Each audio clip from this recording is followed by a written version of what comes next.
FBA and FAs seem to be similar, there are differences. So a FBA is a systematic method of assessment that helps to identify the function of problem behaviors for an individual.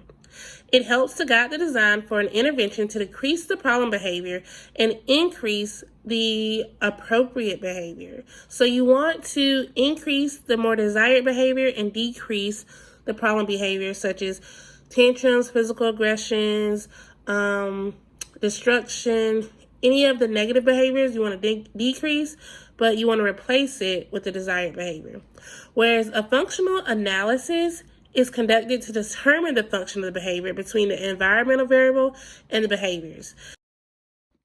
My clinic only uses FBAs. You should use an FA when you want to know for sure what causes the behavior. The causes of the behavior typically fall into 4 categories, which is attention, escape or avoidance, access to tangibles, and sensory. So when using an FA, you are testing one thing at a time instead of testing multiple things at a time.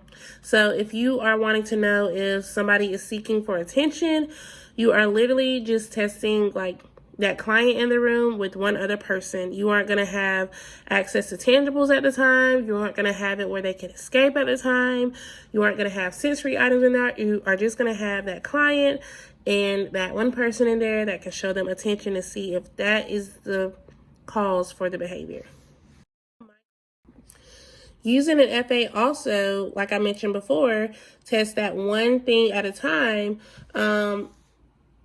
It helps to understand the function of the behavior because you make that intervention solely based off that function and why it's happening. Whereas with an FBA, a lot of times you do the antecedent, the behavior, and the consequence. Whereas FA, you focus on that one function.